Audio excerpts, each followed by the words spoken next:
Well, good afternoon, everybody. I'm Deb Sofield, and you're listening to my weekly podcast series called Encouragement for Your Life. Most of you know I'm a national speaker, trainer, and coach. I like to say I help people find their voice and learn to use it. I'm also a conference speaker on the topics of public speaking, presentation skills, how to deal with the media, and crisis communication. I've got a number of other presentations on my website if you'd like to check those out. If your organization has an upcoming conference and you need a keynote speaker, I hope you'll reach out at debsofield.com. I would love to be a part. I've got a number of great books on the market. My best-selling book, Speak Without Fear. My book, Perfecting Your Platform. Both of those are on Amazon and Audible if you like to listen to books. And my series, Encouragement for Your Life, which is a compilation of these podcasts, they're available on Amazon, volumes 1 through 3.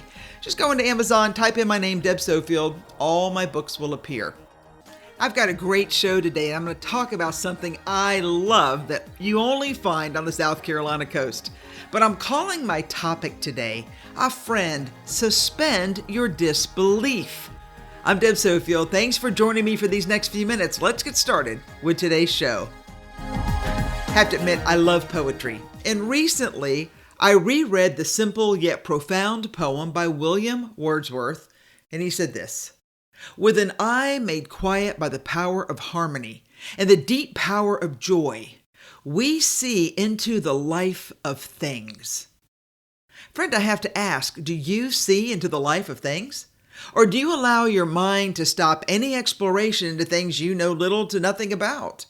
The reason I ask is that I am curious to know if you are stuck in the pluff mud of life, or if you're open to simply suspending your disbelief about the way you assume things are going to be or how things are going to go, and allow the wonder of it all to take you freely to where it lands.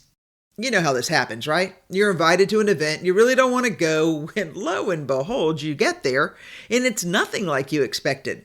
By the end of the dinner or evening, you've had a wonderful time, despite your reluctance to get dressed up and show up. Fully admit this happens to me all the time. And I see it all the time. Good people just like you don't allow anything into their life that they don't have a handle on, knowledge about, or even a fleeting interest in because they assume there's nothing new under the sun, so to speak. Or at least nothing they have an interest in for their very small world. In fact, I believe too many people allow the comments of others who have no joy, no curiosity, or no real interest in life to cloud their opinion of what might be a grand adventure. It's a shame to see and hear so much information in our everyday world that people accept as gospel truth when, in fact, there is little at all in the message or messenger, and there is no gospel and no truth. Whether by intent or ignorance, we are steered away from the opportunities in life by others who choose to see the glass as half empty or perhaps half full instead of overflowing. Would you consciously suspend your disbelief for a day, a week, or a month about how you think the world is? Would you do that and allow it to be what it really is? The positive, optimistic, full throttle side of life. Could you stop the constant banging of negativity pushed on you by others? Friends, it creates a false narrative about life, your life, and in turn creates a self-fulfilling prophecy of gloom, doom, sadness, and boredom. Can you will yourself to be strong enough to allow the sunlight to chase away the darkness that others heap upon you? You know, you have a choice on how you want to live your life. You just need to man up or woman up and walk your own path. Please stop being led by others to dead ends, the dead ends they fear, which they create by their own actions. And just because others choose to live small, meaningless lives without responsibility or rewards does not mean you've got to follow their path. In the words of Ralph Waldo Emerson, do not go where the path may lead. Go instead where there is no path and leave a trail. Come on, my friends, leave a trail. So this year, don't allow others to be the makers of your misfortune, and don't allow yourself to be that person either. Life is really too short to live unhappy, unfulfilled, or unappreciated. Choose how you are going to live the rest of your life, making the best of your time here on earth by following the path of your calling, your heart's desire, and your destiny. All right, I've got an exercise for you to try. And I would encourage you to choose an upcoming time, place, or an event that you've been invited to or that you can attend. Go ahead, pay the admission, and then consciously suspend your disbelief on how you think the event will be, whatever it is, and allow it to be what it is, what it really is. Will it always turn out wine and roses? Yeah, probably not. But at least you will set your mud-stuck opinion aside and be open to the new. Hey, you might be pleasantly surprised. I mean, really, what do you have to lose? In many cases, you've got to go anyway. So why not make the best of it and leave your negative self behind? A while back, I wrote a blog post called Act As If. And I came to that phrase from a friend who says she approaches every situation with an open mind for opportunities to present themselves, because you always have a choice about which lens you are going to view life through. She says that she likes to choose to act as if. Act as if she's happy. Act as if she's prepared. Act as if she's going to have a good time at the occasion she's been asked to attend. And the funny thing is, when you act as if, it really does seem to make things more tolerable because of the simple mind shift from negative to positive. It's a lot like my theme for today. Our friend, suspend your disbelief. Allow the moment to be what it is, what it really is. Now, you may be saying to yourself that my idea is great for others, but not for you because you've obligated yourself to the path. And you see no way off course that you're on. All right, hear me. I respectfully disagree. I've been around long enough to know that no matter how deep you are in the mud, there is always a way out. You just have to do the extra work and search for another path. So when I began today, I used the phrase pluff mud at the beginning of my post, and here's why. I grew up in South Carolina, and every year my family would rent a summer beach house at the coast.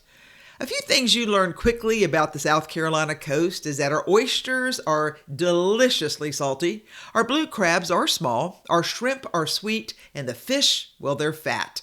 So when you're done fishing, crabbing, and hunting for shells and shark's teeth, you begin to explore.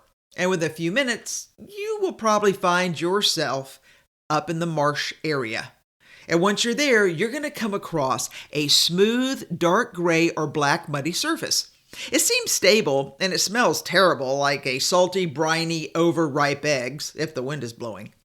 And that smooth, black, muddy marsh oozes with marine life, with so many crabs and shrimp and bugs, lost bobbers, fishing paraphernalia, and reeds. And you will feel like pirate treasure is all around you as you search for the fortune from the sea. Now, pluff mud appears to be solid at first glance, but as you begin to innocently explore the newly salt-washed territory, your feet will slowly sink. And within a few minutes, you'll notice you can't lift your feet as easily as you started out. You'll begin to sink into this cool black ooze we call pluff mud, and you'll find it hard, very hard, to pull your feet up. You'll have to walk or stand on a piece of wood or old board to give you leverage so you can continue to explore without being sucked under. All Southerners know you never wear shoes that you don't mind losing because if you're caught in the mud, you will most likely be walking home barefoot. Your shoes will never see the light of day. Pluff mud appears deceptively safe, but many a lost shoe will attest to the fact that what you see is not what will be. It's a lot like my theme for today. What you've been told by others may not be the way it is because people portray things as they see them and not necessarily as they are. Instead of listening to the noise of the landlubber crowd telling you that the mud is harmless, step out on your own and test the marsh to see if what you've been told is true. Or, now that you know your options, you may be willing to try a new adventure and be brave enough and wise enough to find an old piece of board or log that will suspend you so you can enjoy your exploration in safety. Friends, it's Stop listening to the noise of the crowd that never allows for freedom or exploration or investigation into the wonders that surround all of us. Take your leap of faith, knowing that you will land in a new place with new opportunities that are simply waiting to be explored with the wisdom you have for a future that is waiting for you. But no, that only happens when you, dear listener, suspend your disbelief and you listen to your own voice. This will allow you to hear and see and feel into the life of things. This will give you the freedom to explore using your voice and your vision of what can be if you'll suspend your disbelief and live to be who you were born to be. All right, that's my message. Some of you need to suspend your disbelief. You keep believing the crazy words of others who, listen, they haven't done anything in life. So don't listen to them, especially when you know that your life could be big. Because deep inside, you know you've got a spark. We just need to turn that into a fire so you're able to go and do and be everything you've ever dreamed of without being held back by others. All right, friends, you've been listening to Deb Sofield's Encouragement for Your Life. I want you to join me next week so we can continue this journey together as we work towards a better day. And remember, Deb doesn't care what the world says about you. I want you to know I care about you, and I care about you because I think you can do big things, but that is only going to happen if some of you suspend your disbelief and stop listening to crazy people.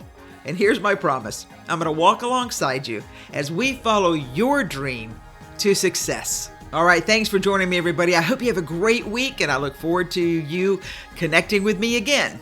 Have a good one, everybody.